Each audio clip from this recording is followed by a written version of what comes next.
Laughter is the best medicine. Kaya naman ito na ang kanyang naging kabuhayan. Patatawanin niya tayo ng wagas. Smokey Manaloto! Hello! Hi! Hello po! Hello po! Hey! Hello!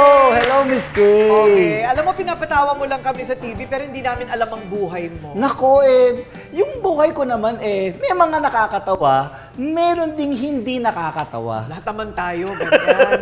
Sana nga kung papipiliin ako, gusto ko lahat nakakatawa na Comedy lang. na lang, ano? Oo, Parang comedy na lang. Kasi napapanood ka namin, syempre mula pagkabata mo pa, hanggang ngayon naging mama ka na, at medyo may puti ng buhok. Medyo lang naman. Hindi ako makapaniwala, pero ikaw, di ba sa Kulit Bulilit ka? Yes. Kulit Bulilit. Kulit bulilit. Kulit bulilit. Anong taon yon? Teka, kung pinanganak ako noong 1971, 11 years old ako nung pumasok ako sa kulit. 1981. Okay, 80s yung Kulit Bulilit na yon. Okay. Nasa Cainta ako noon. Doon kami nakatira noon sa Cainta. Tapos may kapitbahay kami na miyembro ng Kulit Bulilit. So, sinabi lang, naging kalaro ko. Sinabi, gusto mo bang manood ng taping? Sabi ko, sige, punta ako. Pero may hilig ka na nun? Wala po. Wala. Hindi ko hilig mag-artista. Oo. Ang nangyari, pumunta ako doon, tiyempo, hindi naman sinabi sa akin, may audition pala. Oh. So, yung nanay ko, kasama ko, sabi ko, mag-audition ka. Sabi ko, ayoko naman ayoko maging artista. Gumaganyan ako. Oh. Hanggang sa pinag-audition ako, pinagaya sa akin yung script na magboboses Leon ako. Gumaganon ako.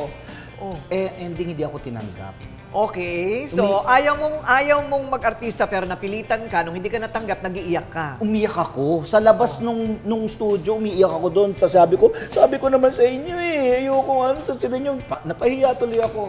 Ang nakakatuwa doon, yung assistant director, eksaktong papasok ng studio. Okay. Sinabi, ba't umiiyak tong bata na to? Kasi hindi siya pumasa sa audition. Ha? Kanino kayo nag-audition? Doon sa writer? Sabi ko, hindi, dapat sa akin kayo nag-audition. Tinanggap ako nung assistant director. So natanggap ka din? Natanggap ako, pero sa isang kondisyon, Oh. wala akong sweldo. Ay? Pwede na rin. Wala akong sweldo noon, hindi ako kumikita noon. Siguro ilang buwan pa bago ako nabigyan talaga ng sweldo.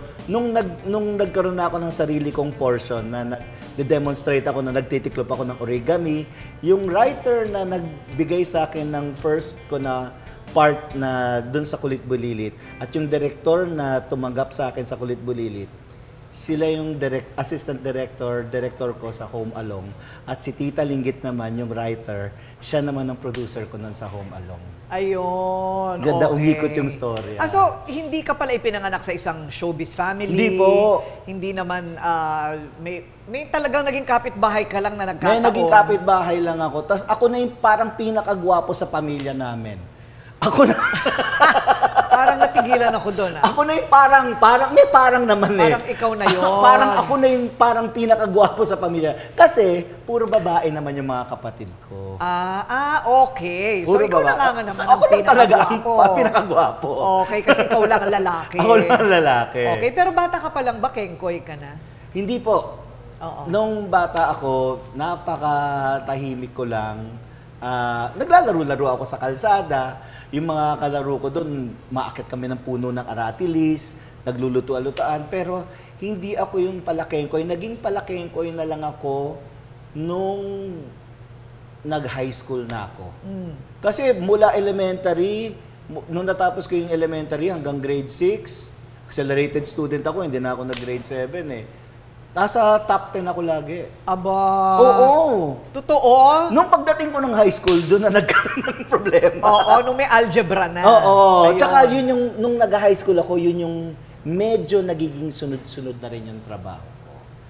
Kasi artista ka na nga. Nag-artista na ako nun. Lumalabas-labas na ako nun sa mga drama anthologies. Pero teka muna, hindi ka naman ipinanganak na ang pangalan mo Smokey, right? Hindi. Ang pangalan ko ay napaka-angkop sa mukha ko. Ano? Brian Paul. Manaloto. Parang sino yun? Di ba? Ikaw ba yun? Puti, may puti ba dito? Oo. Yun ang pangalan ko, Brian Paul Manaloto. Okay. Paano naging Smokey? Yung mami ko ay napakahilig. Meron siyang collection ni Smokey Robinson na singer. So, ang nangyayari raw noon, nung bata-bata pa ako, papatugtugin daw niya yon yung kanta ni Smokey Robinson, yung plaka pa noon eh. Tapos bibigyan niya ako ng sandok o kaya brush. Basta gawin ko mic. Tapos sasabihin niya, Smokey na, Smokey. So, pag